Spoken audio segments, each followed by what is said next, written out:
আমরা এই ৬ মাসে যেটা দেখেছি সবচেয়ে বেশি চোখে পড়ার মতন যে জনগণের ভোটে নির্বাচিত সরকারের প্রতি জনগণের রয়েছে অভূতপূর্ব জনসমর্থন। কারণ ২০১৪ সালের বিনা ভোটে নির্বাচন, ১৮ সালের নিশিরাতে নির্বাচন এবং ২৪ সালের দামি ভোটে নির্বাচন পেরিয়ে এই প্রথমবারের মতনই জনগণ নিজেদের পছন্দের প্রার্থীকে, নিজেদের পছন্দের দলকে ভোট দিতে পেরেছে। আর সেই সরকারি রাষ্ট্র পরিচালনা এসেছে যার ক্ষমতার উৎস একমাত্র দেশের মানুষ। জনগণের আর বর্তমানে রাষ্ট্র পরিচালনা থাকা দল বিএনপির একটি আবেগ, অনুভূতি এবং আকাঙ্ক্ষার যে সম্পর্ক রয়েছে, আমরা সেটা দেখেছি আমাদের বর্তমান মাননীয় প্রধানমন্ত্রী জনাব তারেক রহমানের ঐতিহাসিক স্বদেশ প্রত্যাবর্তনে, যখন জনগণের ঢল নেমেছিল। বিশ্ব ইতিহাসের সবচাইতে বড় সেই স্বদেশ প্রত্যাবর্তনের পর আমরা যখন আমাদের দেশনেত্রী বেগম খালেদা জিয়ার ইন্তেকাল হয়েছিল, তখন দেখেছিলাম ওনার জানাজাতে আরেকবার কীভাবে জনজোয়ার সৃষ্টি হয়েছে, সব শ্রেণী পেশার মানুষ নেমে এসেছিল। এই দলটির প্রতি, নেতৃত্বের প্রতি, আজকে যারা সরকারের দায়িত্বে রয়েছেন তাদের প্রতি জনগণের এই অফুরান ভালোবাসা আমরা দেখেছি নির্বাচনী প্রচারণায়ও, যেখানে মাননীয় প্রধানমন্ত্রী যেখানে গিয়েছিলেন দেশ জুড়ে সেখানে জনস্রোত নেমে এসেছিল। গত ৬ মাসে অজস্র জনসম্পৃক্ত কর্মসূচিতে মাননীয় প্রধানমন্ত্রী দেশ জুড়ে যেখানে গিয়েছেন ঠিক একইভাবে জনগণের ঢল নেমে এসেছে। জনগণের সে আস্থা এবং বিশ্বাসকে ধারণ করেই বর্তমানে আমাদের যে সরকার, সেটি বারবার জনগণের প্রতি, দেশের মানুষের প্রতি দায়িত্ব এবং দায়বদ্ধতা নিয়ে গিয়ে চলেছে। সরকারের এই ৬ মাসে সবচাইতে যেটা ডিফারেন্ট একটা বিষয় চোখে পড়ার মতন, সেটা হচ্ছে নির্বাচনী ইশতেহারকে ধারণ করে সেখানকার প্রতিটি প্রতিশ্রুতি বাস্তবায়নের জন্য অবিরত কাজ করে চলেছে। আমরা দেখেছি এই ৬ মাসে সুদৃঢ় গণতান্ত্রিক মূল্যবোধ কিভাবে সরকারের প্রতিটি কার্যক্রমে অনুরণিত হয়েছে। আজকে যে সরকার, তার পেছনে একটা দীর্ঘ ইতিহাস রয়েছে। ফ্যাসিবাদ বিরোধী ১.৫ দশকের সেই রক্তক্ষয়ী সংগ্রাম, যেখানে গুম, খুন, হামলা, মামলা, মানবাধিকার লঙ্ঘন পেরিয়ে বাংলাদেশের সকল গণতন্ত্রকামী রাজনৈতিক দল বিএনপির নেতৃত্বে রাজপথে ছিল। সেই রক্তক্ষয়ী সংগ্রামের ধারাবাহিকতায় আমরা দেখেছি প্রতিটি শ্রেণী এবং পেশার মানুষ এবং গণতন্ত্রকামী প্রতিটি রাজনৈতিক দল এক হয়ে জুলাই গণ অভ্যুত্থানে ফ্যাসিবাদের পতন ঘটিয়েছিল। সেই ধারাবাহিকতায় জনমানুষের যেই আকাঙ্ক্ষা, এমন একটি বাংলাদেশ প্রতিষ্ঠা করা যেখানে মানবাধিকার থাকবে, বাক স্বাধীনতা থাকবে, আইনের অনুশাসন থাকবে, আমরা ঠিক সেটিই দেখেছি সরকারের এই কার্যক্রমে। গত ৬ মাসে বাক স্বাধীনতা, আইনের অনুশাসন এবং মানবাধিকারের ক্ষেত্রে আমরা সর্বোচ্চ মানদণ্ড স্থাপন দেখেছি, যেখানে একটি বারের জন্য কখনো কোনো রাজনৈতিক বিপণন হয়নি। যেখানে আমরা দেখেছি সর্বোচ্চ বাক স্বাধীনতা, অনেক সময় সেটা সীমা লঙ্ঘন করেছে। আমরা দেখেছি কিভাবে উস্কানি দেওয়া হয়েছে, অশোভন আচরণ করা হয়েছে, কিন্তু তারপরে সরকারের সর্বোচ্চ ধৈর্য এবং সহনশীলতার মাধ্যমে ঠিক যেভাবে শহীদ প্রেসিডেন্ট জিয়া রহমান বহুদলীয় গণতন্ত্র স্টাবলিশ করেছিলেন, সেটিকেই ধারণ করে এগিয়ে চলেছে জনগণের সরকার। আমরা দেখেছি অত্যন্ত প্রাণবন্ত এবং স্বতঃস্ফূর্ত সংসদ, যেখানে মাননীয় সংসদ সদস্যরা একে অপরের আলোচনা করেছেন, সমালোচনা করেছেন, যৌক্তিকভাবে বিভিন্ন বিষয় উপস্থাপন করেছেন। দেশের ইতিহাসে নজিরবিহীন যে সরকারের গঠনের পর সংসদের প্রথম অধিবেশনে শতাধিক অধ্যাদেশকে আইনে রূপান্তর করা হয়েছে জুলাই গণ অভ্যুত্থানের সেই আকাঙ্ক্ষাকে ধারণ করে। সন্ত্রাস বিরোধী সংশোধিত যে অধ্যাদেশ, সেটিকে সংসদে আইনে রূপান্তরের মাধ্যমে সন্ত্রাসী একটি রাজনৈতিক সংগঠন যারা ফ্যাসিবাদ কায়েম করেছিল তাদেরকে প্রাতিষ্ঠানিকভাবে নিষিদ্ধ করা হয়েছে।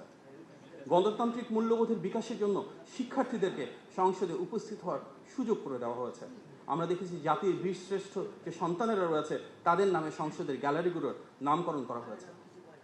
বিএনপির এই সরকারের ঐতিহ্য সেই সুমহান দর্শন বাংলাদেশি জাতীয়তাবাদ, এবং সেটিকে ধারণ করেই ভিন্ন মত, পথ, ধর্ম, বর্ণ, পাহাড়, সমতলের সক্ষম অক্ষম প্রতিটি মানুষকে এক কাতারে নিয়ে এসে আমাদের এই সরকার নিশ্চিত করেছে সকলের স্বাধীনতা, সকলের অধিকার এবং সকলের জন্য অন্তর্ভুক্তিমূলক উন্নয়ন, যার পাথেও আমাদের সাম্য, মানবিক মর্যাদা এবং সামাজিক সুবিচার দেশের প্রতিটি নাগরিকের জন্য সুনিশ্চিত করা। আমরা দেখেছি ইশতেহারের প্রতিটি প্রতিশ্রুতি বাস্তবায়নের জন্য কিভাবে নিরলস কাজ করে যাওয়া হয়েছে। এর কারণ এই ইশতেহারের ভিত্তির ভিতরে রয়েছে বিএনপির রাজনৈতিক যে দর্শন, সেটি এই ইশতেহারেই আমরা প্রতিফলিত হতে দেখেছি শহীদ প্রেসিডেন্ট জিয়া রহমানের ঐতিহাসিক ১৯ দফা, দেশনেত্রী বেগম খালেদা জিয়ার সেই ভিশন 2030, বর্তমান মাননীয় প্রধানমন্ত্রী প্রণীত বিএনপির ২৭ দফা এবং যুগপৎ আন্দোলনের শরিক সকল রাজনৈতিক দলকে এক করে আনা সেই ৩১ দফা। সুতরাং এই ৪টি বিষয়, ঐতিহাসিক ১৯ দফা, ভিশন 2030, ২৭ দফা এবং ৩১ দফা, এবং নির্বাচন পূর্ববর্তী সময়ে সারা বাংলাদেশ জুড়ে সকল শ্রেণী পেশার মানুষের সাথে আলাপ আলোচনার মাধ্যমে প্রণীত ইশতেহারের আলোকে আজ দেশ পরিচালিত হচ্ছে। ঠিক যেভাবে এখানে প্রতিফলন রয়েছে নোট অফ ডিসেন্ট সহ বিএনপি যেভাবে জুলাই সনদে স্বাক্ষর করেছিল, ঠিক সে অনুযায়ী যার প্রতিটি অক্ষরে অক্ষরে বাস্তবায়ন হবে বলে মাননীয় প্রধানমন্ত্রী সংসদে প্রতিশ্রুতি দিয়েছেন। আমরা দেখেছি ভোট প্রদানের পর হাতের কালি শুকানোর আগেই নির্বাচন ইশতেহারের কর্মসূচি বাস্তবায়ন শুরু হয়েছিল। মন্ত্রিসভার প্রথম যে বৈঠক, সেখানে অত্যন্ত স্বল্প সময়ের ভেতর সবার আগে যে নীতিটি কার্যকর করা হয়েছিল সেটি হচ্ছে কৃষক ভাইদের জন্য 10,000 টাকা পর্যন্ত সুদসহ ঋণ মৌকুফ করা। প্রথম মন্ত্রিসভার বৈঠকে সেই অনুমোদিত সিদ্ধান্তের প্রেক্ষিতে প্রায় 13 লক্ষ কৃষক পরিবার সরাসরি সেই সুবিধা পেয়েছিলেন। আমরা দেখেছি কৃষকদের ক্ষমতায়নের জন্য কৃষক কার্ড, নারীর ক্ষমতায়নের জন্য ফ্যামিলি কার্ড, প্রবাসীদের ক্ষমতায়নের জন্য প্রবাসী কার্ড, দেশ জুড়ে প্রতিটি জেলা পর্যায়ে এমপ্লয়মেন্ট এক্সচেঞ্জ চালুর উদ্যোগ। আমরা দেখেছি ইমাম, মুয়াজ্জিন, পুরোহিত, যাজক এবং বৌদ্ধ অধ্যক্ষদের জন্য সম্মানী প্রদান, এবং দেশ জুড়ে শহীদ প্রেসিডেন্ট জিয়াউর রহমানের সেই ঐতিহাসিক খাল খনন কর্মসূচি, বৃক্ষরোপণ কর্মসূচি, তার প্রতিটা সরকার গঠনের পর দ্রুততম সময়ে বাস্তবায়ন শুরু হয়েছে। প্রাথমিকভাবে কোনোটা প্রি ট্রায়াল, কোনোটা ট্রায়াল, কোনোটা ফেজ 1, বাট প্রত্যেকটা ফ্ল্যাগশিপ বা সিগনেচার প্রোগ্রাম বাস্তবায়ন হয়েছে এবং এর মাধ্যমে গণমানুষের ভাগ্যের পরিবর্তন হওয়া শুরু করেছে। সরকার দায়িত্ব নেওয়ার পর আমরা দেখেছি একটা অভ্যন্তরীণ এবং বৈশ্বিক চ্যালেঞ্জিং সিচুয়েশন তৈরি হয়েছিল, কারণ 16 বছরের ফ্যাসিবাদ এমন একটা রাষ্ট্র কাঠামো রেখে গিয়েছিল যেটা সম্পূর্ণ ভেঙে গিয়েছে।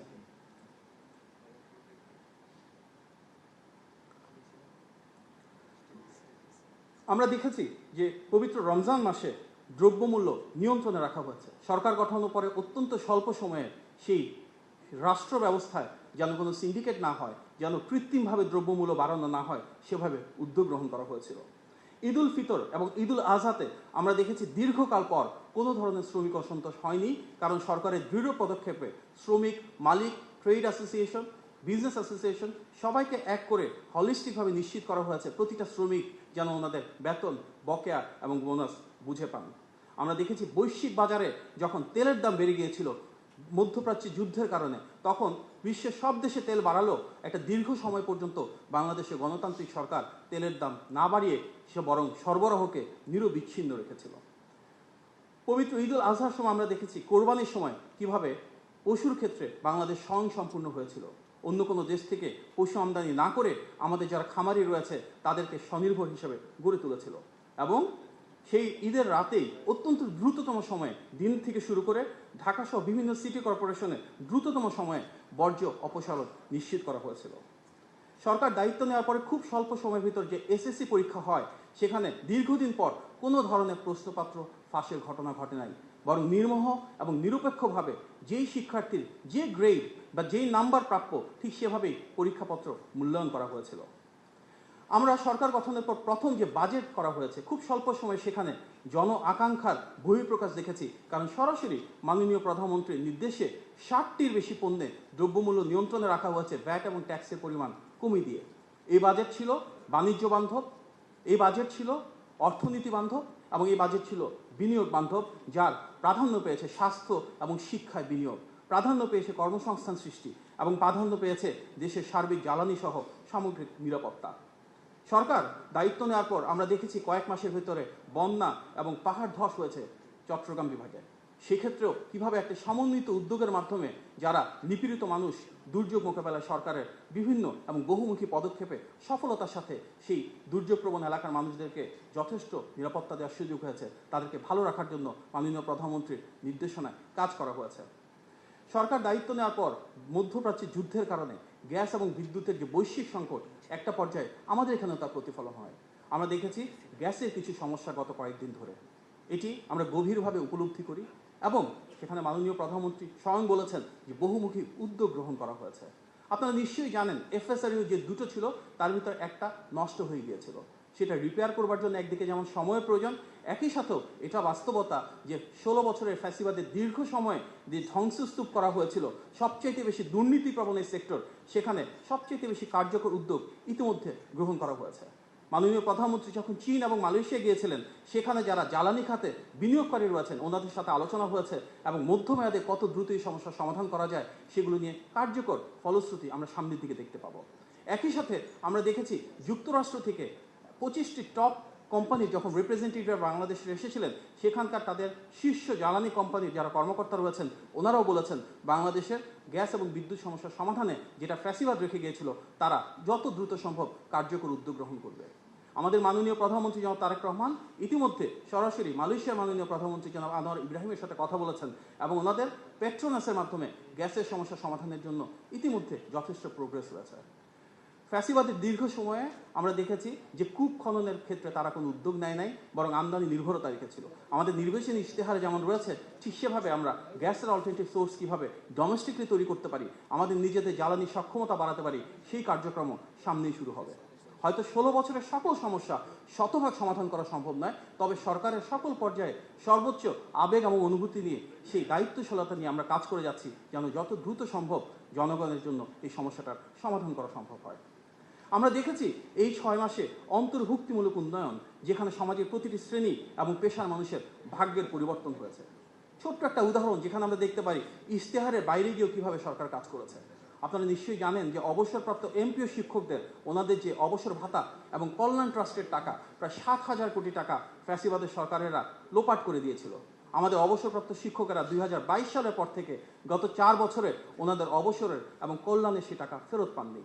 সেটা অবহিত হওয়ার পর মাননীয় প্রধানমন্ত্রী তাৎক্ষণিক সিদ্ধান্তে টাকার ব্যবস্থা করে দেন এবং আমরা এই গত 2 দিন আগে একটি অনুষ্ঠানের মাধ্যমে প্রাথমিকভাবে 2000 কোটি টাকা মাননীয় প্রধানমন্ত্রীর কাছ থেকে নিয়ে এবং আমাদের সেই সম্মানিত অবসরপ্রাপ্ত শিক্ষকদেরকে দিয়েছি।